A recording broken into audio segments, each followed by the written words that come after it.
पिछली क्लास में हमने वर्ड प्रोसेसिंग सॉफ्टवेयर्स के बारे में समझा था और ये जाना था कि वर्ड प्रोसेसिंग सॉफ्टवेयर शब्दों को अलग अलग तरीके से ऑपरेट करके प्रस्तुत करने में हेल्प करते हैं। इसके अलावा शब्दों से रिलेटेड, वर्ड से रिलेटेड अलग अलग तरह के ऑपरेशंस करने में हेल्प करते हैं। कई तरह के प्रोग्राम्स इसी पर बेस्ड हैं, जैसे कि MS वर्ड है या वर्ड स्टार और वर्ड परफेक्ट। हालांकि पुराने समय में यूज में लिए जाते थे जब ग्राफिकल इंटरफेस का समय नहीं होता था। अभी के समय में सबसे ज्यादा इस यूज में लिया जाने वाला इस कैटेगरी का सॉफ्टवेयर MS वर्ड है। जो फीचर्स मैंने आपको पिछली क्लास में बताए थे वर्ड प्रोसेसिंग से रिलेटेड, वो आप यहाँ नोट भी कर सकते हैं। शब्दों से संबंधित अलग अलग तरह की प्रक्रियाएं, बहुत तरह की प्रक्रियाएं होती हैं, कुछ यहाँ पे लिखी हुई हैं, जैसे डॉक्यूमेंट्स को क्रिएट करना, उनमें चेंजेस करना, एडिटिंग करना, सेव करना या प्रिंटिंग करना, डॉक्यूमेंट्स में डेटा की कॉपी करना, मूविंग करना, डेटा को डिलीट करना, डेटा की फॉर्मेटिंग करना, जैसे कि उनके फॉन्ट्स वगैरह चेंज करना वगैरह वगैरह, स्पेलिंग ग्रामर चेक करना, टेबल्स वगैरह क्रिएट करना। तो कुल मिला के टेक्स्ट से रिलेटेड ऑपरेशंस जिन सॉफ्टवेयर्स में किए जा सकते हैं वो है वर्ड प्रोसेसिंग सॉफ्टवेयर्स। और अगली एप्लीकेशन सॉफ्टवेयर की कैटेगरी है इलेक्ट्रॉनिक स्प्रेडशीट सॉफ्टवेयर्स। यहाँ पर आप एक बात अच्छे से समझ लें कि ये जो इलेक्ट्रॉनिक स्प्रेडशीट सॉफ्टवेयर या वर्ड प्रोसेसिंग सॉफ्टवेयर्स की हम बात कर रहे हैं, ये किन्हीं प्रोग्रामों के नाम नहीं है, ये प्रोग्रामों की कैटेगरीज है, प्रोग्रामों का वर्ग है। मतलब इस नाम के प्रोग्राम आपको नहीं मिलेंगे, इन कैटेगरीज पर आधारित आपको प्रोग्राम मिलेंगे। जैसे अभी मैं अगर इलेक्ट्रॉनिक स्प्रेडशीट सॉफ्टवेयर्स की बात करूं तो वो सॉफ्टवेयर्स जो मैथमेटिकल ऑपरेशंस करने में कैपेबल हों, जिनके अंदर मैथमेटिक्स की कॉपी में, जैसे आप बार देखते हैं, मैथमेटिक्स की आपने कॉपी देखी है, उसमें बार बने हुए रहते हैं, चौकोर चौकोर बॉक्सेस रहते हैं। तो वो चौकोर चौकोर बॉक्सेस कहीं ना कहीं रिफ्लेक्ट करते हैं हमारे न्यूमेरिकल ऑपरेशंस को। तो ऐसे प्रोग्राम्स जो इसी तरह के न्यूमेरिकल ऑपरेशंस करने में हमें हेल्प करें, हमें टूल्स प्रोवाइड करें तरह तरह के न्यूमेरिकल ऑपरेशंस करने की, तो ऐसे प्रोग्राम्स इस कैटेगरी में इंक्लूड होते हैं, जिससे कहा जाता है इलेक्ट्रॉनिक स्प्रेडशीट सॉफ्टवेयर। अभी के टाइम में इस तरह के प्रोग्राम जो सबसे ज्यादा यूज में लिया जाता है वो है MS एक्सेल। तो अगर आपको पेमेंट शीट बनानी हो, मार्कशीट बनानी हो, पेरोल की स्लिप्स बनानी हो, तो यहाँ पर कहीं ना कहीं मैथमेटिक्स का यूज होगा ही। तो मैथमेटिक्स है तो मैथमेटिक्स से रिलेटेड कई तरह के फॉर्मूलाज भी हैं, तरह तरह के ऑपरेशंस हैं, डेटा को फिल्टर करना वगैरह। तो कुल मिला के ये सारे ऑपरेशंस इस कैटेगरी के प्रोग्राम में इजीली किए जा सकते हैं। ये चीज यहाँ पे बताइए कि we can create salary slips. हम लोग यहाँ salary slip, marksheets, payment sheets easily बना सकते हैं। पुराने समय में इस कैटेगरी का एक प्रोग्राम यूज किया जाता था जिसका नाम था लोटस 123। एक्सेल का ही ये पुराना वर्जन कहा जा सकता है। पुराना वर्किंग इसी तरह की लगभग इसकी होती थी, लेकिन क्योंकि उस समय ग्राफिकल इंटरफेस नहीं था तो इसका इंटरफेस इतना कलरफुल नहीं होता था, कमांड्स पर ये फोकस्ड होता था, कमांड्स के थ्रू ही अल्टीमेटली सारा काम होता था। अभी भी एक्सेल में कमांड्स के थ्रू काम होता है, लेकिन हम लोग कंप्लीटली कमांड्स पे डिपेंड नहीं है एक्सेल के अंदर। अगर आपको कमांड्स ध्यान नहीं है फिर तो भी आप मेन्यूज का यूज करके, रेडीमेड फॉर्मूलाज का यूज करके तरह तरह के ऑपरेशन कर सकते हैं। तो कुल मिला के ये चीजें यहाँ बताई हैं कि जो इस तरह के प्रोग्राम्स होते हैं उनमें जो शीट्स हमें दिखाई देती हैं वो शीट्स प्लेन नहीं होती हैं, वर्ड की तरह प्लेन नहीं होने के बजाय इसमें कॉलम्स और रॉस का कॉम्बिनेशन रहता है। कॉलम्स और रॉस का कॉम्बिनेशन एक हमें बार टाइप की शीट प्रोवाइड करता है और उस बार टाइप की शीट का प्रयोग करके आप तरह तरह के कैलकुलेशन टाइप के ऑपरेशंस परफॉर्म कर सकते हैं। अब इस तरह के एप्लीकेशन सॉफ्टवेयर यानी इलेक्ट्रॉनिक स्प्रेडशीट के हालांकि कई सारे यूसेजेस हो सकते हैं, कई सारी उपयोगिताएं हो सकती हैं। कुछ मुख्य उपयोगिताएं बताई हुई हैं यहाँ पर, जैसे accountants can keep track of money transactions, यानी अकाउंटेंट यदि चाहें तो अपने लेन देन के रिकॉर्ड्स को एक्सेल में मैनेज कर सकते हैं। Teachers can keep track of marks of their student, teacher अपने स्टूडेंट के मार्क्स को, उनका जो भी उन्होंने सम ऑब्टेन किया है, जितना उनका टोटल बना है, ये सब एवरेज, उनके डिविजन्स वगैरह, ये सब कैलकुलेशंस रिकॉर्ड रख सकते हैं। Sales executive can keep track of their respective sales record, sales executives भी हैं, चाहें तो अपने सेल्स के रिकॉर्ड को मेंटेन कर सकते हैं। इंजीनियर अपने डायमेंशंस वगैरह को मेंटेन कर सकते हैं वगैरह वगैरह। कुल मिला के आप यूं समझ लीजिए कि हर वो काम जहां पर मैथमेटिकल रिक्वायरमेंट्स हो, मैथमेटिकल ऑपरेशंस, फॉर्मूलाज की जरूरत हो, वो सारे ही ऑपरेशंस इस तरह के प्रोग्राम्स पे परफॉर्म किए जा सकते हैं। एप्लीकेशन सॉफ्टवेयर की थर्ड कैटेगरी हम पढ़ेंगे प्रेजेंटेशन ग्राफिक्स। तो आपने पावर पॉइंट सुना ही हुआ है।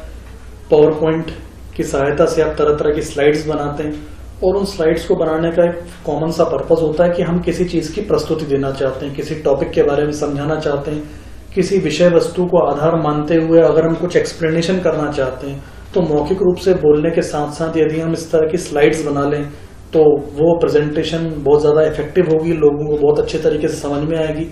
इसलिए तरह तरह के सेमिनार्स में, वर्कशॉप्स में, कहीं पर पढ़ाते समय स्लाइड्स तैयार की जाती हैं। जो मैंने वीडियो तैयार किया हुआ है ये स्लाइड्स के थ्रू तैयार किया हुआ है। तो ओवरऑल स्लाइड्स का यूज करा जाता है प्रेजेंटेशंस तैयार करने के लिए, और प्रेजेंटेशंस तैयार की जाती हैं किसी विषय वस्तु, किसी सब्जेक्ट मैटर को एक्सप्लेन करने के लिए बहुत ज्यादा इफेक्टिव तरीके से। यदि आप प्रस्तावना देना चाहते हो, अपनी बात समझाना चाहते हो, तो बेहतर होगा कि आप इस तरह से स्लाइड्स बनाएं। स्लाइड्स बनाने के लिए हम लोग विंडोज मूवी मेकर का भी यूज कर सकते हैं, पावर पॉइंट का भी यूज कर सकते हैं। तो इस तरह के प्रोग्राम्स जहां पर हम स्लाइड्स बना सकें, स्लाइड्स से रिलेटेड तरह तरह की प्रेजेंटेशंस तैयार कर सकें, ऐसे प्रोग्राम्स को प्रेजेंटेशन ग्राफिक्स सॉफ्टवेयर कैटेगरी में रखा जा सकता है। प्रेजेंटेशन सॉफ्टवेयर की कुछ कैरेक्टरिस्टिक्स, विशेषताओं की मैं बात करूं तो यहां पर यह है कि अगर प्रेजेंटेशन सॉफ्टवेयर है तो वहां स्लाइड्स की सुविधा तो होनी ही चाहिए। जब स्लाइड्स होंगी तभी हम प्रेजेंटेशन को तैयार कर सकते हैं।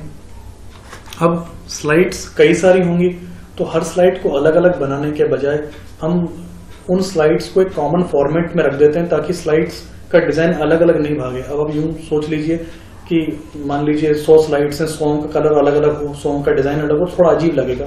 हालांकि बनाना चाहें तो ऐसे ही बना सकते हैं, लेकिन यूजुअली थीम एक रखी जाती है ताकि एक ही थीम पर सारी स्लाइड्स चलती हुई दिखें तो वो ज्यादा इफेक्टिव दिखाई देती हैं।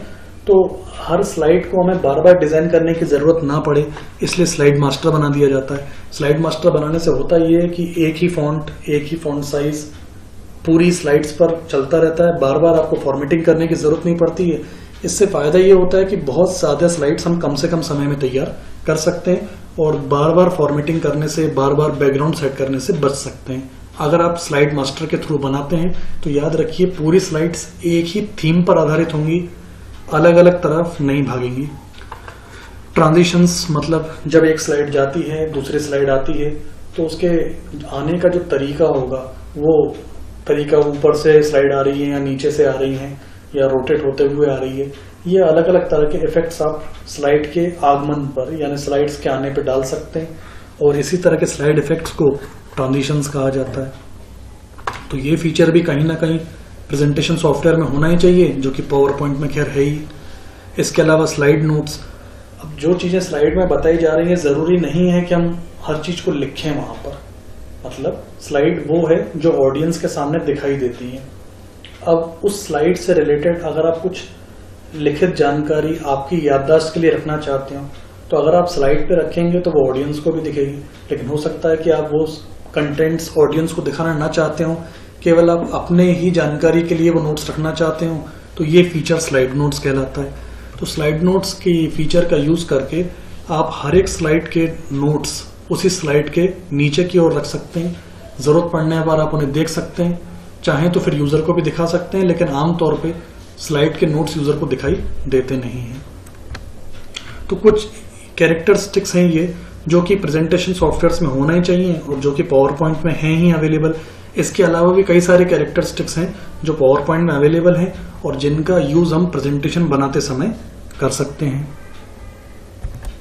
सॉफ्टवेयर्स की अगली कैटेगरी है DBMS. DBMS here stands for database management system. तो देखिए, छोटे से छोटी शॉप हो या बड़ी से बड़ी कंपनी, हर एक को इंफॉर्मेशन गैदर करने की जरूरत होती ही है, हर एक को सूचनाओं को इकट्ठा करने की जरूरत होती ही है। अब कई शॉपकीपर्स आपने देखे होंगे, छोटे दुकानदार जो जानकारियों को कॉपी पे लिख लेते हैं, और वही बात अगर डिजिटल की आती है, डिजिटल फॉर्म की, तो कई शॉपकीपर्स ऐसे हैं जो इन्फॉर्मेशन को कंप्यूटर सिस्टम में स्टोर करना चाहते हैं। तो इन्फॉर्मेशन को अगर कंप्यूटर सिस्टम में स्टोर करना चाहते हैं तो चाहे तो आप वर्ड में भी टाइप कर सकते हो, एक्सेल में भी टाइप कर सकते हो, नो बिग डील, कोई ऐसे बड़ी चीज नहीं है। लेकिन अगर आप प्रॉपर तरीके से इन्फॉर्मेशन को गैदर करना चाहो तो उसके लिए स्पेशलाइज सॉफ्टवेयर है। स्पेशलाइज सॉफ्टवेयर की कैटेगरी है डीबीएमएस। बात यह है कि इंफॉर्मेशन को स्टोर करना ही काफी नहीं होता। एक बार इंफॉर्मेशन स्टोर करने के बाद तरह तरह के ऑपरेशंस होते हैं जो हमें करने पड़ सकते हैं। जैसे एक बार आपने इंफॉर्मेशन स्टोर करी, अब जरूरत पड़ने पर उन्हें अपडेट भी करना पड़ सकता है, जरूरत पड़ने पर उन्हें डिलीट भी करना पड़ सकता है, जरूरत पड़ने पर उन्हें असेंडिंग या डिसेंडिंग भी करना पड़ सकता है, जरूरत पड़ने पर आप उन्हें फिल्टर भी करना चाह सकते हैं, उनके बेस पर रिपोर्ट्स बनाना चाह सकते हैं, उनके बेस पर अलग अलग तरह के फॉर्म्स तैयार करना चाह सकते हैं। तो अगर आपको इंफॉर्मेशन स्पेशलाइज्ड फॉर्म में स्टोर करनी है तो आपको डीबीएमएस कैटेगरी का ही यूज करना होगा। अभी के समय में इंफॉर्मेशन का अपना एक अलग ही इंपॉर्टेंस है। कोई भी व्यापारी हो, कोई भी ऑर्गेनाइजेशन हो, छोटे से छोटा कैटेगरी का ऑर्गेनाइजेशन हो या बड़ी से बड़ी कैटेगरी का ऑर्गेनाइजेशन हो, सभी के लिए अपनी अपनी इंफॉर्मेशन का एक अलग ही इंपॉर्टेंस होता है।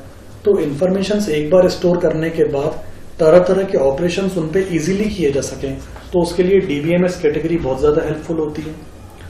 इस कैटेगरी में कई सारे सॉफ्टवेयर हैं, आपने नाम सुन रखे होंगे, जैसे कि MySQL, Oracle, SQL सर्वर। इनमें से MS एक्सेस बहुत ज्यादा यूजर फ्रेंडली है, इजीली कोई भी उसे यूज कर सकता है। अगर कंप्यूटर का बहुत ज्यादा टेक्निकल नॉलेज नहीं हो फिर भी MS एक्सेस के थ्रू डेटा को मैनेज किया जा सकता है। तो कुल मिला के यूं समझ लीजिए कि डीबीएमएस सॉफ्टवेयर्स हमें इंफॉर्मेशन कलेक्ट करने की परमिशन तो देते ही हैं, साथ में एक बार इंफॉर्मेशन कलेक्ट करने के बाद जो तरह तरह के ऑपरेशंस हमें करने पड़ सकते हैं, insertion, updation, deletion, sorting, indexing, ये सारे ऑपरेशंस या फिल्टर वगैरह करना, फॉर्म्स क्रिएट करना, लेबल क्रिएट करना, रिपोर्ट्स बनाना, ये सारे ऑपरेशंस हम इजी वे में इन सॉफ्टवेयर्स पे कर सकते हैं। इस तरह के जो मैंने आपको चीजें बताई वो एडवांटेजेस आप यहाँ पर देख सकते हैं। डेटा ट्रांसफरिंग, क्योंकि ये इस तरह के प्रोग्राम्स इंफॉर्मेशन पर ही बेस्ड होते हैं, तो डेटा ट्रांसफर को लेकर इसमें कई तरह के टूल्स हमें मिलेंगे।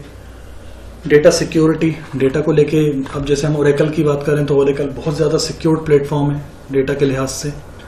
डेटा सर्चिंग करना, मैंने आपको बताया कि डेटा सर्चिंग करने के लिए क्वेरीज वगैरह बनाने की सुविधा भी हमें इस तरह के सॉफ्टवेयर से मिलती है। Better decision making, better data integration, data backup and recovery. एक बार डेटा आपने बना लिया तो डेटा क्या डर बना लेता है कि कहीं गुम ना जाए, कहीं लॉस्ट ना हो जाए, डिलीट ना हो जाए, तो हम समय रहते उनका बैकअप ले लेते हैं। बैकअप लेने से फायदा ये होता है कि कभी अगर हमारा मेन डेटा लॉस्ट भी हो जाता है तो हम डेटा उसको वापस रिकवर कर सकते हैं। लो मेंटेनेंस कॉस्ट, तो ये सारे बेनिफिट्स हैं जो हमें डीबीएमएस के थ्रू मिलते हैं। बॉटम लाइन यूं समझ लीजिए कि वो सॉफ्टवेयर्स जिनके थ्रू इंफॉर्मेशन को कलेक्ट कर सकें और कलेक्ट करने के बाद उन पर तरह तरह के ऑपरेशंस, डेटाबेस ऑपरेशंस कर सकें, ऐसे सॉफ्टवेयर्स को हम डीबीएमएस की कैटेगरी में रखते हैं।